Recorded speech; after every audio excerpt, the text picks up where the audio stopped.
Ladies and gentlemen, welcome to Ringside Wrestling Entertainment. This is Joel Perez here for another edition of your weekly episodic news show. This is Behind the Mic, and it is Behind the Mic, episode number 47. We're back here once again for another Saturday edition of Behind the Mic, where we're talking about all the biggest news in the WWE for this week. And there's a lot of news to go over. There's a lot of news to go over because despite the crappy shows that were Raw and Smackdown this past week, things did happen coming out of those shows. Most notably, Matt Hardy and him turning broken or awoken. I honestly don't care which one it is. I am just happy that Matt Hardy is finally back to deleting people once more. But that is besides the point. That is just one news story what we're going to talk about here on Behind the Mic. We've got so much other news here on Behind the Mic because we are also going into a Royal Rumble pay-per-view in January, and there is news on Brock Lesnar and who he will be facing going into the Royal Rumble in January. And it's not Finn Balor, but it is a triple threat scenario, which might be the best thing WWE can go for at this point. We're going to talk about that and everything regarding that right here on Behind the Mic. We've got news on WWE firing an employee that they have had in their company for 30 years. And it is very unfortunate for that very person. We've got news on John Cena being sued. What is the situation with that? The news on Daniel Bryan that has been swirling, even more news on Daniel Bryan returning to the in-ring competition. And of course, WWE parting ways with two employees. And we're going to talk about who those employees are and what this means for them and the WWE going forward. So that's the news we have on Behind the Mic, episode number 47. If you are interested in what you just heard, which you should be interested in watching Behind the Mic because it is the best place for all your news regarding the WWE. But that's besides the point. If you are interested in listening to any of those news stories, make sure to stay tuned because we are going to go into that. But before we do, like always, make sure to go check out all the other content on the Ringside Wrestling YouTube channel. So much other content you can go check out right here on the Ringside Wrestling YouTube channel. Over 300 videos for your viewing pleasure on the channel. Raw reviews and Smackdown reviews. I don't think we've missed a Raw review for a year and a half now, or a Smackdown review either for that case. So make sure to go check that out. Raw and Smackdown reviews each and every single week after those shows go off the air, as well as Behind the Mic each and every single week. We've only missed one Behind the Mic, and it is episode number 47, so we're approaching a year on 52.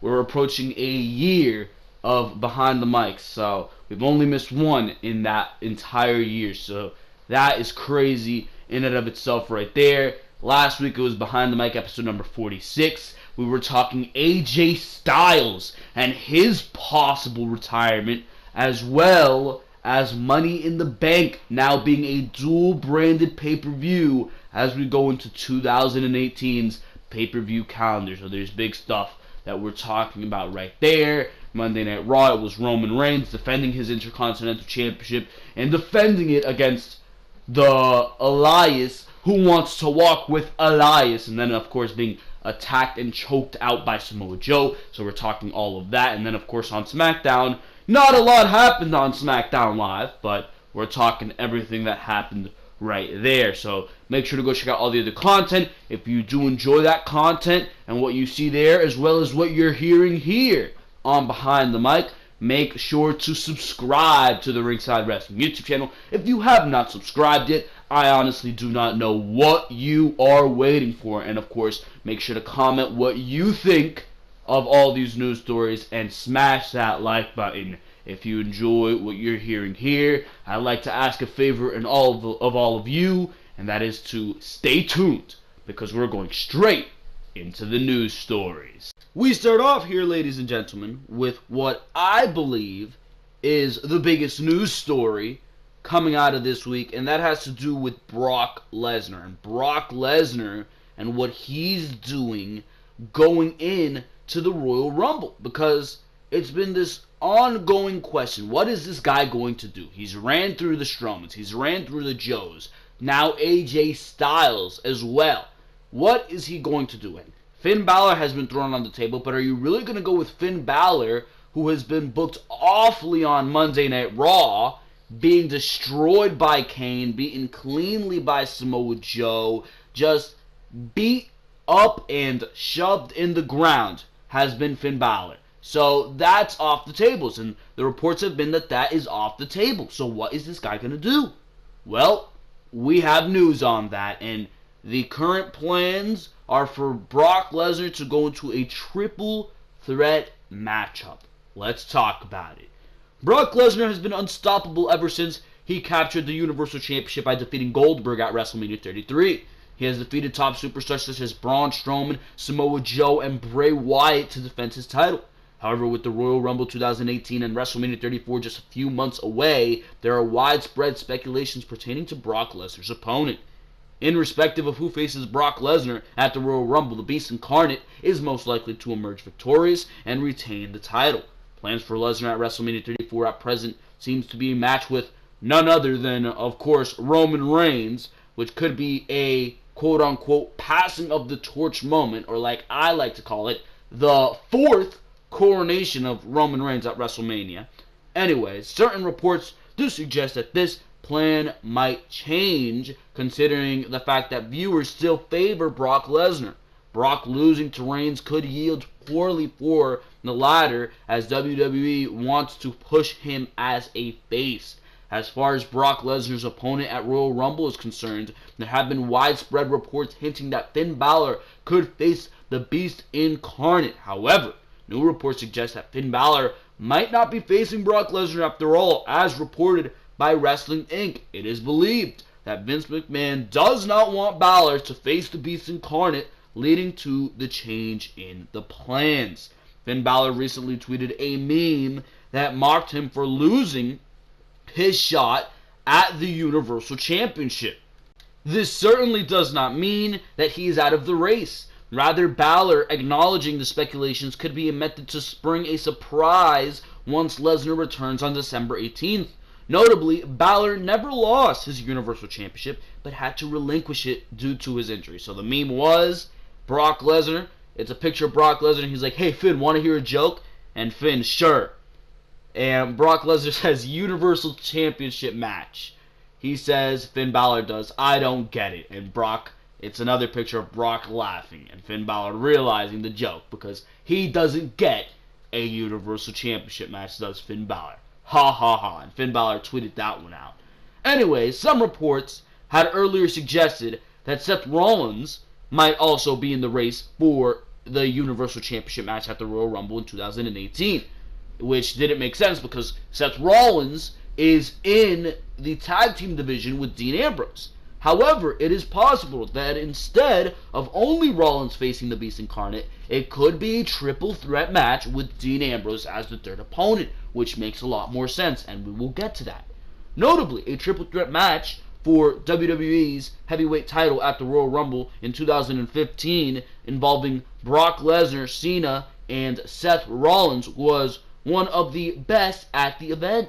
WWE officials could plan to repeat the same format by using Ambrose as the third wrestler. Such a match could allow a lot of creative freedom and even an opportunity to convert it into a brawl. This match gives the perfect storyline for setting up a match between Reigns and Lesnar at WrestleMania 34. Roman Reigns will have even more significant motivation to defeat Lesnar and avenge the defeat of his Shield brothers. It is also reported that the match involving Lesnar at the Royal Rumble would be a non-title match, further hinting at the possibility of a triple threat match. Now, I don't like that at all. The fact that it's saying that it would give Roman Reigns a chance to avenge his Shield brothers, and that it would be a non-title matchup, I think that makes no goddamn sense, because at that point you might as well make it a handicap match. What I say you do to make this interesting, this triple threat match interesting, as it very well could and should be going into the Royal Rumble, is before you do go into the Royal Rumble, you have Dean Ambrose and Seth Rollins split up, and you have Dean Ambrose make the heel turn, right? You have him make that heel turn, and you have Seth Rollins and Dean Ambrose lose their tag team championships to a now returning Revival. So that breaks up Dean Ambrose and Seth Rollins, and you can now go into a triple threat Universal Championship matchup where Seth Rollins and Dean Ambrose now are both singles competitors again, so it makes sense that they're going for that Universal Championship instead of just leaving the tag team division for no goddamn reason to challenge Brock Lesnar for no goddamn reason. Now, they both are singles competitors, they want the top prize, and they're going for Brock Lesnar. They both want that Universal Championship, but at the same time, if they're in a triple threat, they're going to have to worry about taking out Brock Lesnar together, but now you have that dynamic that since Dean Ambrose has betrayed Seth Rollins, at the same time, these two guys want to beat the crap out of each other. So that makes for a very interesting matchup and a very interesting selling point. That Dean Ambrose and Seth Rollins, if they want to survive a matchup with Brock Lesnar, they have to work together, but they don't trust each other anymore because Dean Ambrose has now turned on Seth Rollins due to the fact that they lost the tag team championships. That is how you book that matchup. Not to give Roman Reigns more incentive to go for Brock Lesnar. We don't need incentive for Roman Reigns to go after Brock Lesnar because it doesn't matter what incentive you give us, nobody is gonna give a crap about that matchup to begin with. So instead of using this matchup between Brock Lesnar and Dean Ambrose and Seth Rollins to further Brock Lesnar versus Roman Reigns, why don't you use this triple threat matchup at the Royal Rumble to further Dean Ambrose and Seth Rollins? Wouldn't that make a lot more sense to you? It certainly makes a lot more sense to me, because Dean Ambrose versus Seth Rollins is a matchup that a lot more people are interested in. I know that I don't want to see Roman Reigns versus Brock Lesnar, and I know a lot of other people, I've seen a lot of other people who do not want to see Roman Reigns versus Brock Lesnar. But I think everybody, universally, no pun intended, wants to see Dean Ambrose and Seth Rollins go at it. So use this matchup. Have Dean Ambrose screw over Seth Rollins in this matchup, and have that allow Brock Lesnar to win, furthering that feud. Or have Seth Rollins do something in this matchup that screws over Dean Ambrose and allows Brock Lesnar to get that pin in order to further this feud. It makes sense. So instead of furthering a feud that already nobody cares about, and I haven't cared about it since we known about it, which was like right after WrestleMania 33, instead use it to further a feud going into WrestleMania that I think everybody wants to see, and that is Dean Ambrose versus Seth Rollins. That's what you do.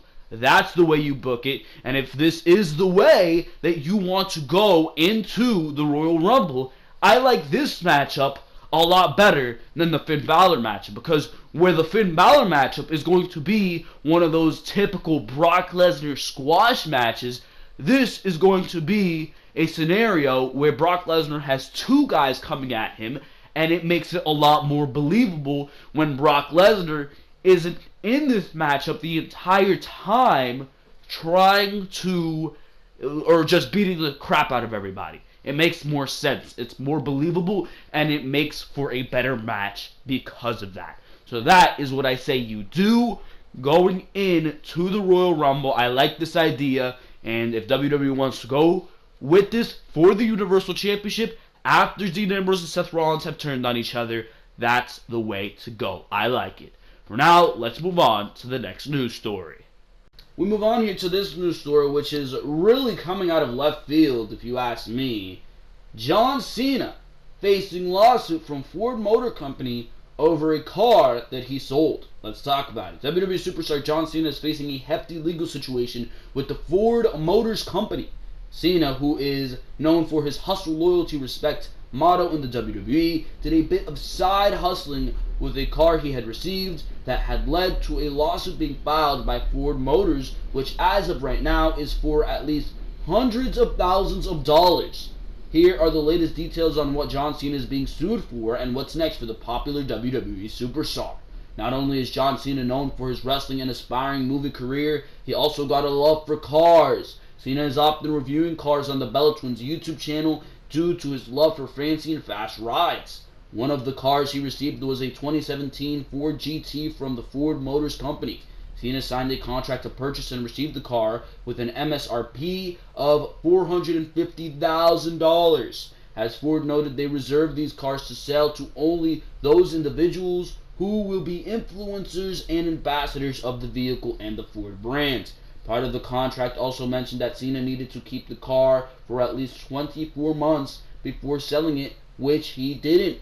Instead, Cena was said to have sold the vehicle just weeks after taking ownership of it, and he made a large profit in the process that has led to Ford filing the lawsuit, according to the rap, for a breach of contract, fraud, and other counts. They note in their lawsuit that they lost almost 2 years of ambassadorship and brand value that Mr. Cena would have offered if he had kept the car for the 24 months as contractually stated. While the total lawsuit amount is for unspecified damages, Ford is reportedly asking for at least $75,000 in damages, as well as the profit Cena made from selling the car. Cena has already made statements indicating that he plans to work with the company to right the issue. He reportedly told Ford, "I completely understand and as stated am willing to work with the Ford representative and Ford to make it right. My sincere apologies." John Cena was most recently featured as a part of WWE's Survivor Series 2017 pay-per-view and saw himself eliminated quicker than usual from a match of this type. He was taken out by the man he debuted against years ago, Kurt Angle, after an Angle slam.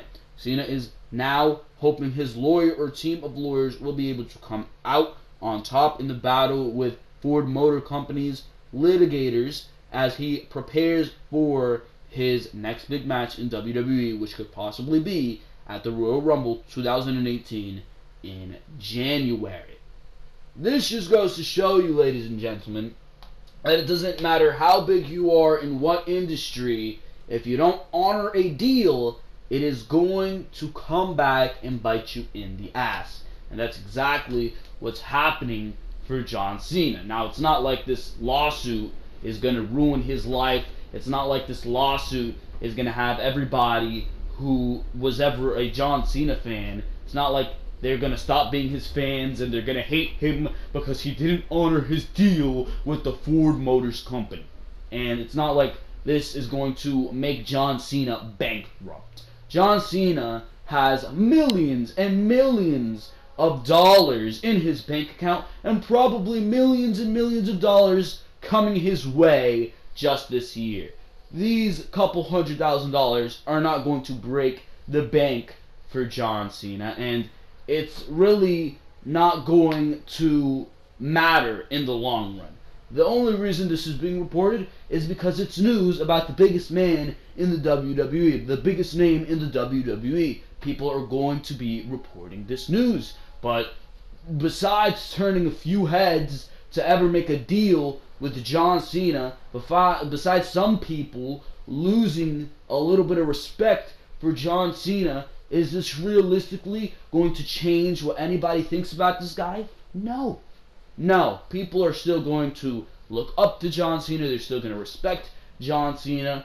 Everybody, besides probably the only person, the only celebrity I can think of that probably has no dirt on him, is The Rock. But besides that, everybody has some type of dirt. Everybody does something wrong. And John Cena, in this particular case, did something wrong. Everybody makes mistakes. And it just so happens that it was John Cena's turn to make a mistake. Now, will he handle this situation by never giving up, will you say? Find out on the next episode of Behind the Mic. Anyways, let's move on here. And we move on here to this news story on our broken general, Matt Hardy. And I am happier than ever that there's news that Matt Hardy is getting his new character, and Impact Wrestling will not contest it. Because honestly, they shouldn't contest it. Anyways, after Matt Hardy had a breakdown in a WWE ring during Monday Night Raw this week, many believed that it was the start to Hardy bringing his broken gimmick that fans loved in Impact Wrestling to the WWE. While most of the talk centered around speculations, Wednesday brought about actual evidence that this is where the WWE and Hardy are headed. It all started out with a Matt Hardy tweet, moved to an announcement by Impact Wrestling, then wrapped up with a report by Sports Illustrated. Matt Hardy breaks out on Monday Night Raw. The huge WWE rumors all kicked off on Monday Night Raw this week. Matt Hardy battled Bray Wyatt and lost in a matchup that wasn't even close. However, it was what happened after the match that excited the WWE Universe, including me.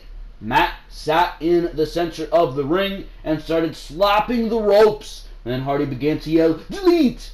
over and over again, while slashing his arm, the fans all playing along with him. I wouldn't say that the fans were playing along with him. That Tennessee crowd was abysmal on Monday Night Raw. They were obsolete, if you know what I mean. Anyways, the fact that Matt Hardy lost to Bray Wyatt was also a clue, because when the original Broken Matt rumor started in the WWE, the indication was that Matt would battle Bray, someone who actually ripped off the Final Deletion angle when the Wyatt family fought the New Day last year.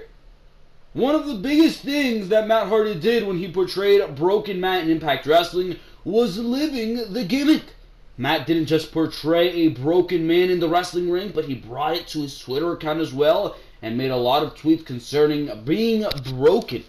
Matt Hardy followed up his breakdown on Monday Night Raw with a statement on Twitter.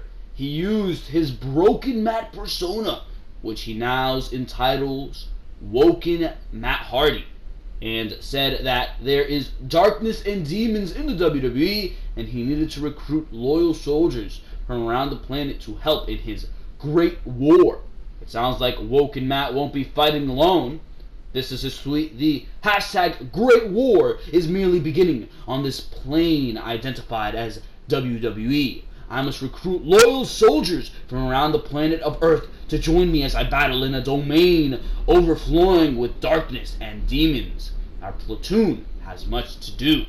The biggest reason that Matt Hardy couldn't use his Broken Matt persona when he and Jeff arrived in the WWE at WrestleMania this year was that Impact Wrestling had sent a cease and desist letter and was planning to fight Hardy in court for the rights to the gimmick. However, PW Insider reported that Impact Wrestling has reached the decision to not fight Matt Hardy anymore concerning the broken gimmick. As a matter of fact, Anthem Sports issued a statement that said they will allow all current and former Impact Wrestling talent to continue using their gimmicks when they leave the company. Quote, and this is Impact Wrestling, an official statement from Impact Wrestling. We have seen the character development and will be interested to see where they take the concept. Our new talent agreements all incorporate language that allow talent to continue to use their Impact persona after they leave the company. Interestingly enough, WrestleZone reported that Anthem Sports came to this decision because they were liable and wrong in a number of their demands concerning Matt Hardy. That report indicated that Anthem Sports was at fault for negative financial and contractual issues that caused them to back out of their dispute.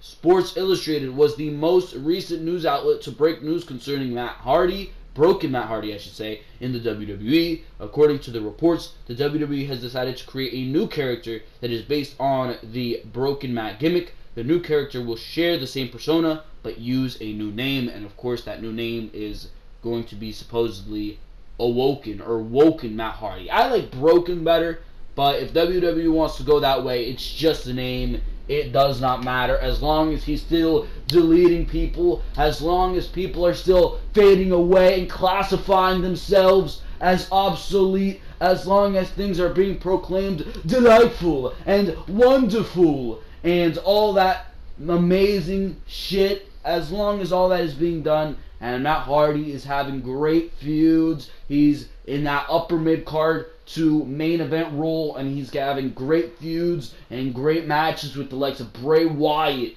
Roman Reigns, Rollins, Ambrose, whoever the hell else, Samoa Joe, things like that. As long as he is in those programs and he's deleting people and actually in a viable role on Monday Night Raw or SmackDown Live or wherever he is, I am fine with what they are doing with Matt Hardy, and I am excited to see what they will do with Matt Hardy, because it's better to have a woken Matt Hardy or a broken Matt Hardy or a token Matt Hardy or whatever the hell you want to call him. It's better to have that than a Matt Hardy that's not anything, and it's just old Matt Hardy walking around losing every single goddamn match that he's been put in with Bray Wyatts and Jason Jordans and Gallows and Andersons, just all these jobbers on Monday Night Raw who are really doing nothing, and Matt Hardy is losing.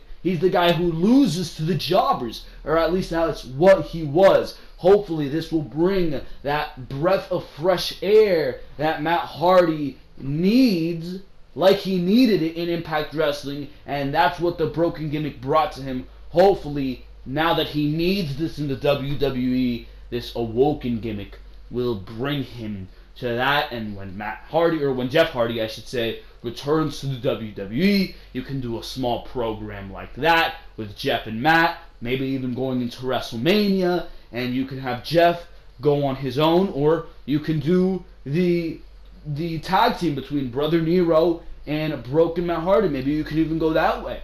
But you can do a lot of things with this gimmick. It is a very flexible gimmick, is the woken Matt Hardy character. It's a money-making machine. You are going to sell merchandise like crazy, baby. And WWE, they have a gold mine waiting for them within their company.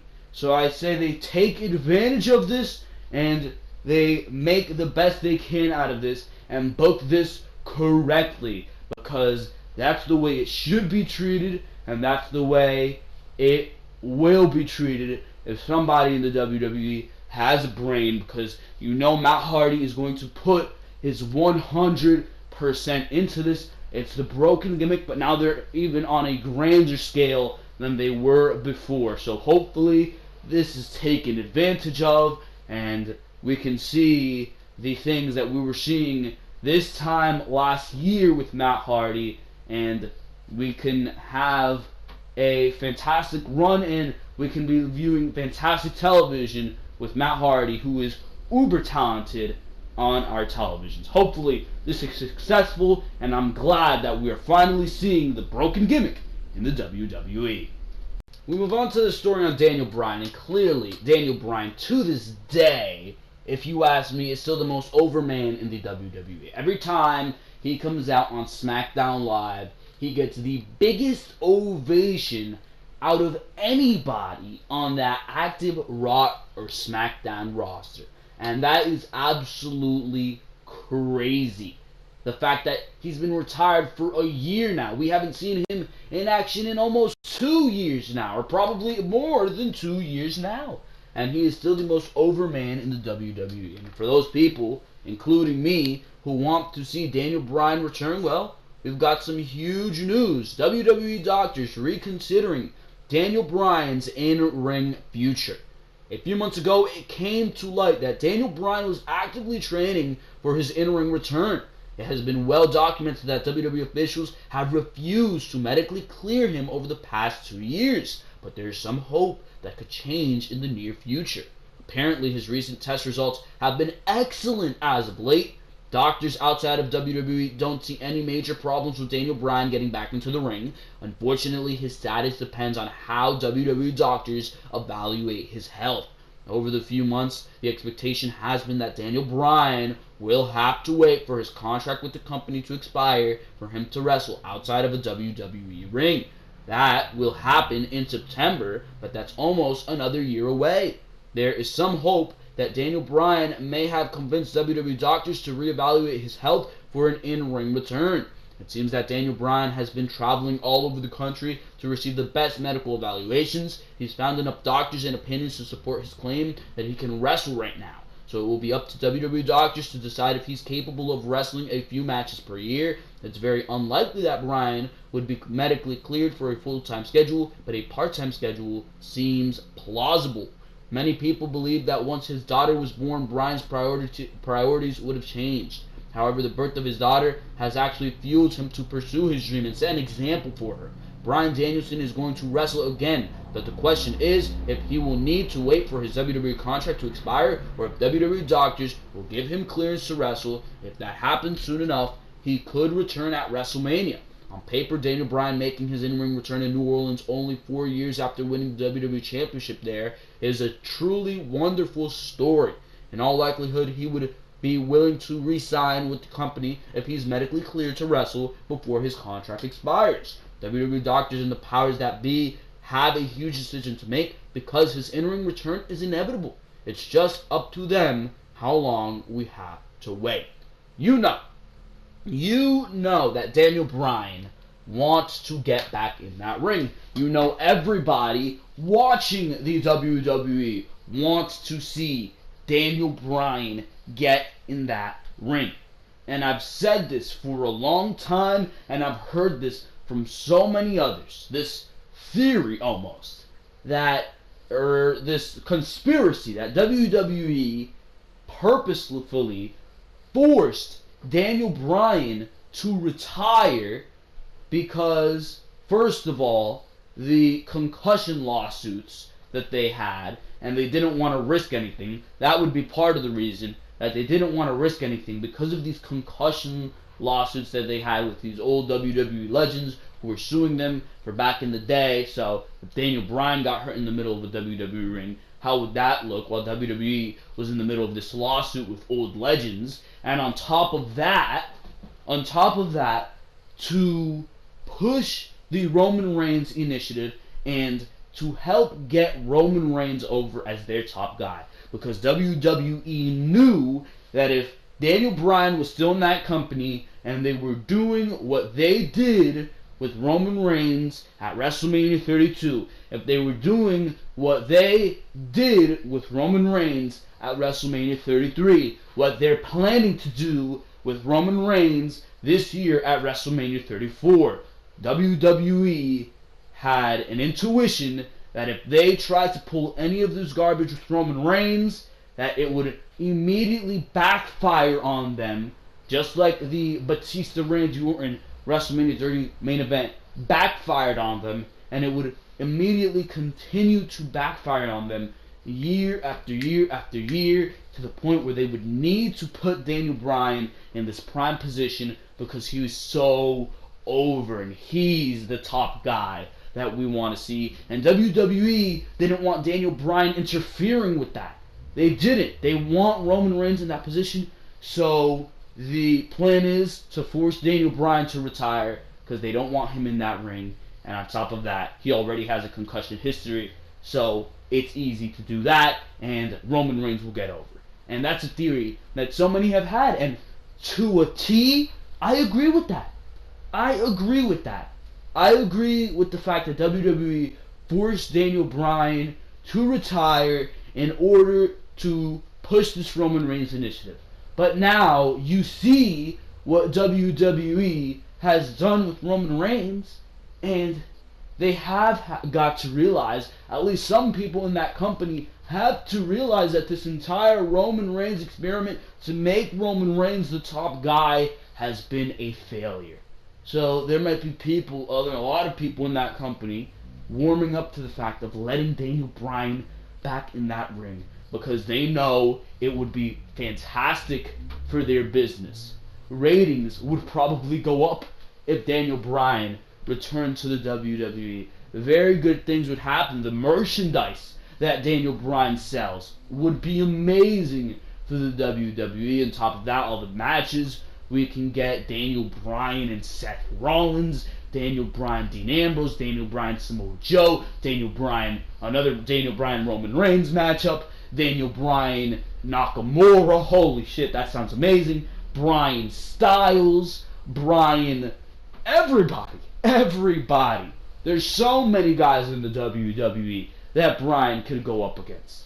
And now more than ever, it's looking good for Daniel Bryan, because Daniel Bryan has not shut the hell up. He has said time and time again, and this adds to the theory, he said that he is healthy, he can go, he has been evaluated by multiple doctors. Brie Bella was on Lillian Garcia's podcast, which everybody should go check out. Chasing Glory, amazing stuff right there. Lillian Garcia doing amazing work. But Lillian Garcia's podcast, Brie Bella was on it, and she said Daniel Bryan has been cleared by multiple doctors, and he's working to get inside that WWE ring, because that is what Daniel Bryan wants to do, bro. He wants to wrestle. He doesn't want to be a general manager on Smackdown Live, and it's got to be eating away at him. Each and every single week he's on Smackdown Live, and here's AJ Styles putting on 5-star classics month after month, week after week, bringing guys like Jinder Mahal to good matches, and he's seeing this, and it's got to be eating away at him. Damn, I want to get in there with an AJ Styles. I want to get in there with the Jinder Mahal and bring him to a good match. I want to do that.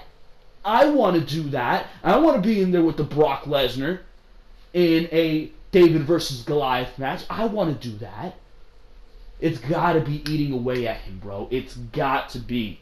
And you know that if Daniel Bryan doesn't get to step in the ring with an AJ Styles, with the Samoa Joe, with the Roman Reigns, with the Seth Rollins, with the Dean Ambrose in the WWE, he's going to go out there to the indie scene. He's going to go out to the Ring of Honor when his contract expires. He's going to go out to the New Japan. He's going to go out to the Lucha Underground, and he's going to have his matches with Kenny Omega, Kota Ibushi, Kazuchika Okada, Cody Rhodes. He's going to go out there and have those matches, and WWE is going to be sitting on the sidelines saying, shit, I wish I could have a Daniel Bryan right now.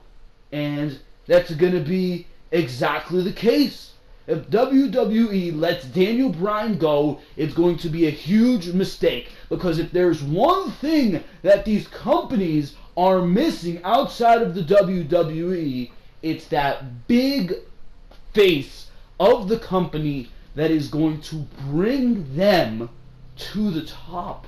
And that big face could realistically be Daniel Bryan. It really, really can be.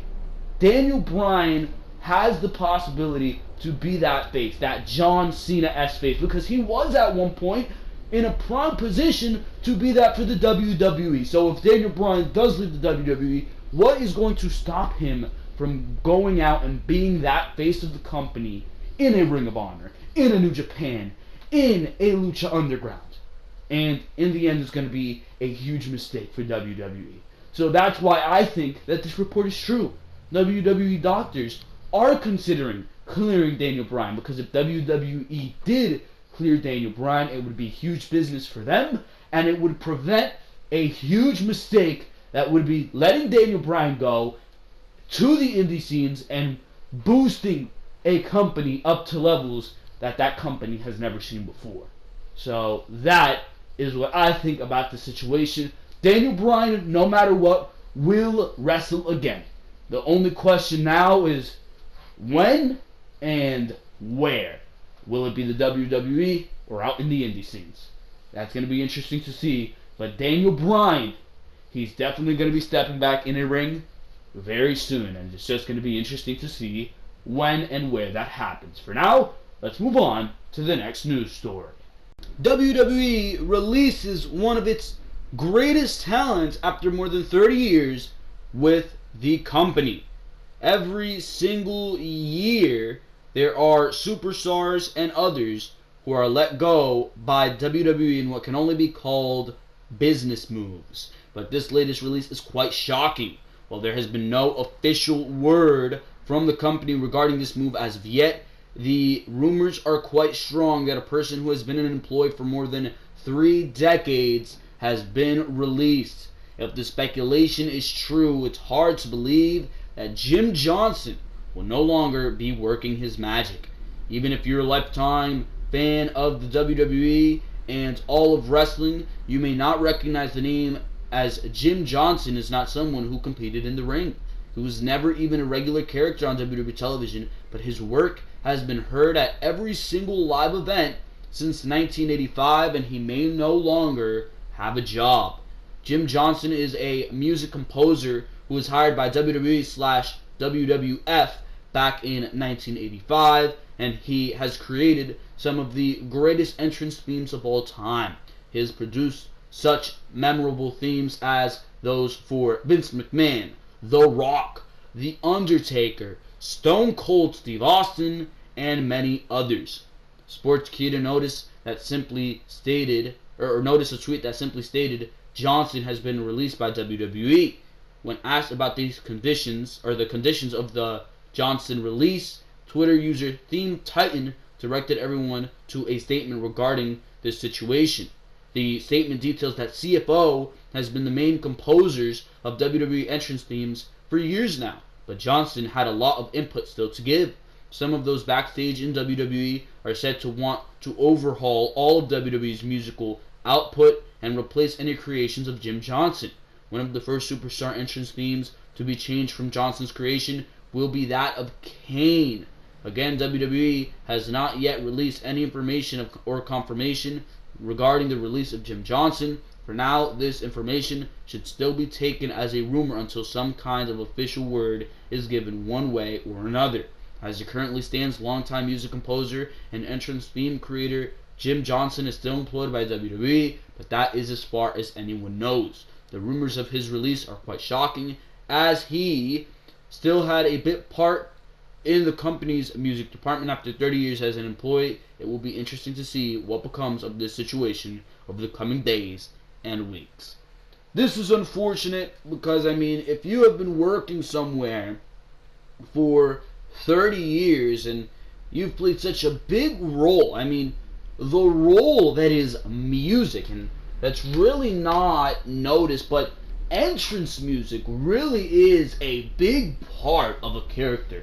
Imagine Stone Cold Steve Austin without that glass breaking in the beginning of his theme music. Imagine The Undertaker without his iconic theme.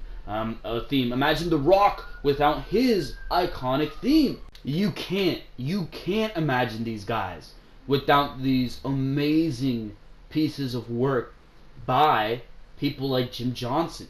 And the fact that this guy has given so much time and effort and so many of his years to the WWE, for him now to be released or supposedly released like this, it's unfortunate, and it just goes to show you the corporate mindset of the WWE. It's so unfortunate for Jim Johnson, released by the WWE. Hopefully he wanted this, and hopefully he will be peaceful in his retirement, or maybe he'll go on to find some more work and he'll be successful that way. But it's unfortunate that he was released, and he's definitely played a huge part in the WWE over the years, and you gotta wish him the best of luck. For now, let's move on from this news story. And we move on here to this news story on WWE releasing 2 more WWE superstars who are possibly done with the company. The WWE currently has the biggest and most talented roster in their history. The main roster is stacked with Monday Night Raw and Smackdown Live, loaded with top superstars, while NXT has a roster ready for their WWE call-up. However, the WWE also has to cut talents not being utilized, and 2 more WWE superstars are rumored to be on their way out of the company. As reported by WWE.com, the company recently released several superstars, including Emma, Summer Rae, and Darren Young. James Ellsworth was also let go earlier this month after a year of becoming one of the most talked about jobbers in WWE history. The WWE had no more use for the 4 superstars, and it seems like 2 more will get the pink slip. According to Cage Side Seats, there is talk that the Singh brothers are done with the WWE after getting beat down by Jinder Mahal this past Tuesday on Smackdown Live.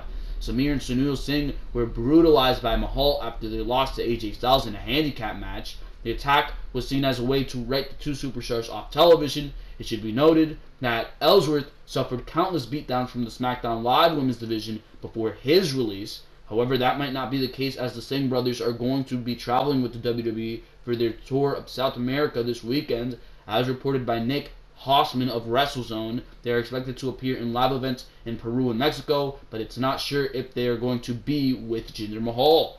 Dave Meltzer of the Wrestling Observer newsletter believes that the Singh brothers have impressed top WWE officials. They are reportedly liked backstage, and top WWE brass loved the job they did as the lackeys of the modern-day failure Raha. Meltzer added that the WWE is not planning to release Samir and Sunil Singh from their contracts. They could be sent down to NXT, where they are going to develop their characters before getting another shot at the WWE main roster. The Singh brothers started their wrestling careers as the Bollywood Boys before getting signed by the WWE in 2016. The real-life brothers were brought to become part of the WWE Cruiserweight Classic, but they both were eliminated in the first round. The Singh brothers were assigned to NXT for the rest of the year until this April, where they were called up to the WWE main roster to aid Mahal to become the number one contender for the WWE Championship. It should be noted that these are just purely speculative at the moment. Take it with a grain of salt, because the WWE tends to reward superstars that do a great job on their characters. The Singh brothers played their part as Jinder Mahal's lackeys, and some fans even believe that it was too soon for them to break apart from the former WWE champion. The Singh brothers do nothing for me on WWE television. If you have to do something with these guys, don't release them. I mean, these are guys, and I've heard it in interviews. They had an interview with Chris Jericho on Talk is Jericho. These guys have worked their asses off to get to the WWE, and I don't think you just have these guys make a run with Jinder Mahal and then just release them for no reason. Send them back down to NXT and have these guys get better. Develop these guys and make these guys better. Have them develop new characters, because that gimmick that they had before Jinder Mahal with the Bollywood Boys was garbage, and you're really going to do nothing with these guys as the Singh brothers. So send these guys back down to NXT because they have some worth. Make them a tag team and have them flourish as a tag team. WWE needs tag teams right now on their main roster, and I think the Singh brothers can do some nice work in NXT as a tag team. They have something for seemingly everybody down in NXT, and if you send these guys down to NXT, I'm sure Triple H and his amazing crew down there will find something to do with the Singh brothers. They will develop their characters. They will learn from that experience, just like they did the first time they were sent to NXT, straight from the Cruiserweight Classic. They will learn from that experience. They will become better in their role, and maybe eventually you can bring them back up to the main roster and have them do their thing in the tag team division. Maybe you can work it like that. Or you can send them to the Cruiserweight division. I mean, the Cruiserweight division is pretty much dead, so it'd be worse than sending them to NXT, but I mean, quite honestly, who cares? These guys really are worth nothing on WWE television. That's how they have been portrayed, and I don't think WWE is going to put much effort into finding something for these guys to do, because if they said to Austin Aries earlier in the year that they had nothing for him, and they released him shortly after that, what's going to make you think that they're going to find something for the Singh brothers to do? If they couldn't find anything for Emma to do, what makes you think they're going to find something for the Singh brothers to do? For Summer Rae, what makes you think they're going to find something for the Singh brothers to do? I don't believe it. If you ask me, these guys are pretty much gone. If not, I say keep them with Jinder Mahal. It keeps Jinder Mahal a stronger character. It makes Jinder Mahal at least a little bit different from everybody else, instead of having this guy be the same old anti-American heel. It's very rare nowadays in WWE that a superstar has a manager. Really, the only people in WWE with managers are Brock Lesnar, and Paul Heyman does wonders for Brock Lesnar, clearly, and down in NXT, Andrade Cien Almas, and Selena Vega does wonders for Andrade Cien Almas. People argue that, and I agree with this, that Andrade Cien Almas would not be NXT champion were it not for Selena Vega, and that is very true. So, I mean, Jinder Mahal, the lackeys, I think it works. I think it gives him a little bit of something different. So maybe keep them as that. There's a lot of things. There's a lot of options for these guys. Cruiserweights, NXT, keep them as Jinder Mahal's lackeys, or release them. If you release them, they'll do fine in the indie scene. They'll be bigger names at the end of the day, and they can go out there and develop their characters and eventually come back to the WWE.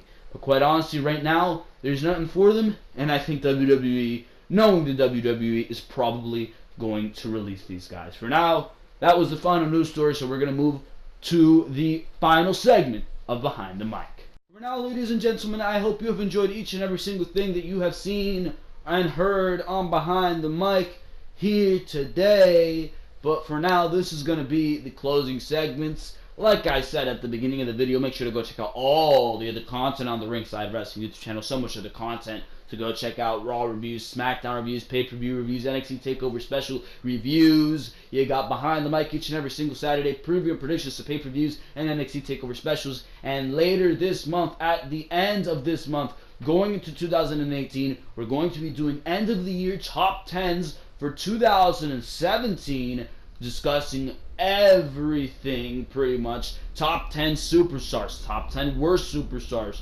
breakout stars of the year, top 10 matches of the year, top 10 probably promos and segments of the year, all that crazy stuff. We're going to be doing that right here on the Ringside Wrestling YouTube channel, on top of all the regularly scheduled content you see each and every single week. So make sure to subscribe to the Ringside Wrestling YouTube channel if you enjoy each and every single thing you hear here. If you have not subscribed yet, I honestly do not know what you are waiting for.